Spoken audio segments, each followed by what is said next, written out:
Hello guys, मेरा नाम है रोहित राय और मैं अभी एचयू में डिपार्टमेंट ऑफ थिएटर आर्ट्स का थर्ड ईयर का स्टूडेंट हूँ, एक्टिंग स्पेशलाइजेशन का। तो गाइस, अभी रिसेंटली मैंने एफटीआई का एंट्रेंस एग्ज़ाम दिया था एक्टिंग डिपार्टमेंट के लिए, स्क्रीन एक्टिंग के लिए, जिसमें अनफॉर्चुनेटली मैं अभी वेटिंग लिस्ट में हूँ। तो कोई चांस होता नहीं है वहाँ पे वेटिंग लिस्ट क्लियर होने का। बट ये जो अभी एग्ज़ाम दिया मैंने अभी स्क्रीन एक्टिंग का एफटीआई में, इसमें कुछ चीज़ें मुझे सीखने को मिली। मतलब सिलेक्शन नहीं होता है तो उससे निराशा होती है, लेकिन उसके बावजूद भी कि इस प्रोसेस में मैंने बहुत कुछ सीखा है। अब इसमें मुझे ये समझ में आया कि as an artist, as an actor, director, आप जो भी हैं, जहाँ भी हैं, उसमें एक चीज़ बहुत ज़्यादा ज़रूरी है कि आप कॉन्स्टेंटली पढ़ते रहें। होता ये है कि हम अपने लाइफ में इतने बिज़ी हो जाते हैं, अपने काम में इतने बिज़ी हो जाते हैं कि सपोज़ एज एन आर्टिस्ट हमारा प्रोडक्शन है या क्लासेस बहुत ज़्यादा हैं, तो हम उसमें हमारा रीडिंग बहुत कम हो जाता है। तो स्टोरीज़ या फिर एक्टिंग से रिलेटेड थियोरीज़ जो है वो हमारा उतना नहीं हो पाता है। तो ये चीज़ मुझे समझ में आया कि एज एन एक्टर ये बहुत ज़्यादा मैनेज करने की ज़रूरत है कि किस तरह से आप मैनेज कर रहे हो कि आपको हर दिन कुछ ना कुछ पढ़ रहे हो, कुछ ना कुछ, जैसे कविता पढ़ लिया या फिर कोई भी चीज़, नॉवेल पढ़ ली या फिर प्लेस पढ़ लिए।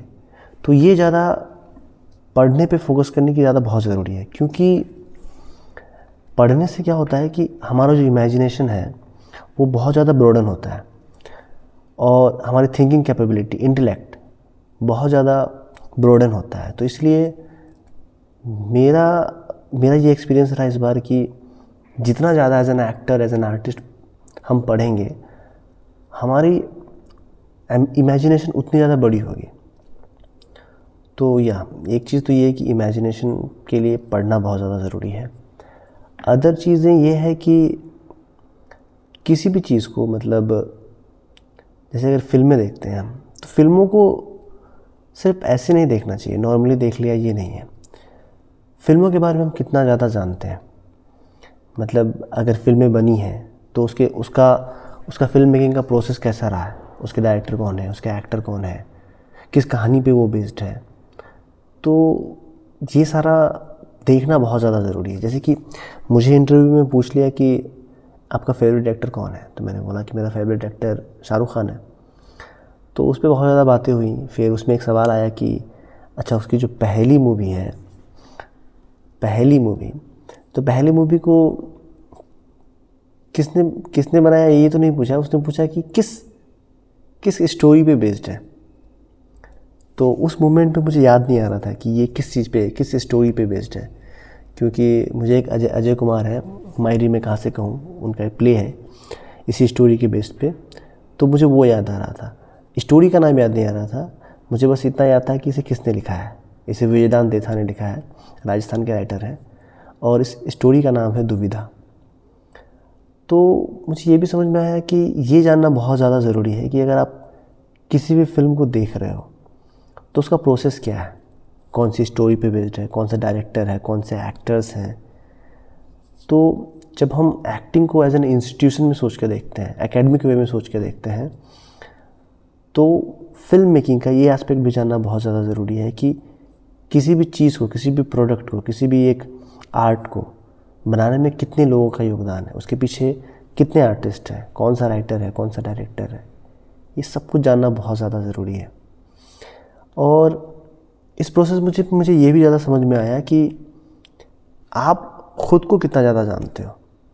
अगर आप ख़ुद को बहुत ज़्यादा जानते हो तो वहाँ पे आपको कुछ अलग बताने की ज़रूरत नहीं पड़ेगी। और शायद फिल्मों में भी जब हम कैरेक्टर ड्रॉ करेंगे, जब हम कैरेक्टर अपने बारे में बनाएंगे, अपने से होके गुजरेगी वो चीज़ें, तो कैरेक्टर चाहे जो भी मिले, लेकिन एज एन आर्टिस्ट हम अपने बॉडी, अपने माइंड, अपने वॉइस, इसी चीज़ का उपयोग करके, उसी चीज़ का यूज़ करके एक कैरेक्टर को एक आर्क देते हैं, कैरेक्टर का कैरेक्टराइजेशन करते हैं।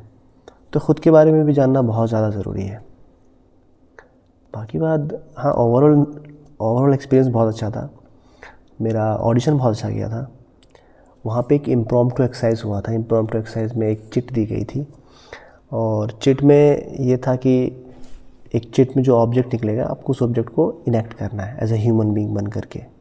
तो वो भी क्या था, ग्रुप पे एक्सरसाइज भी अच्छी हुई थी। थोड़ा सा इंटरव्यू मेरा ख़राब गया था, उस वजह से नहीं हो पाया, बट होप सो, देखते हैं आगे क्या होता है। बट या overall it was very nice. I hope कि मेरा एक्सपीरियंस आपको शायद थोड़ा सा कुछ काम दिया होगा, अगर आप भी थिएटर करते हैं या फिर सिनेमा के लिए ट्राई कर रहे हैं। तो यस, बन रही है मेरे साथ। और अगर आपको मेरी वीडियो से थोड़ा भी अगर कुछ हेल्प मिलता है तो ज़रूर मुझे सब्सक्राइब करें। Thank you very much.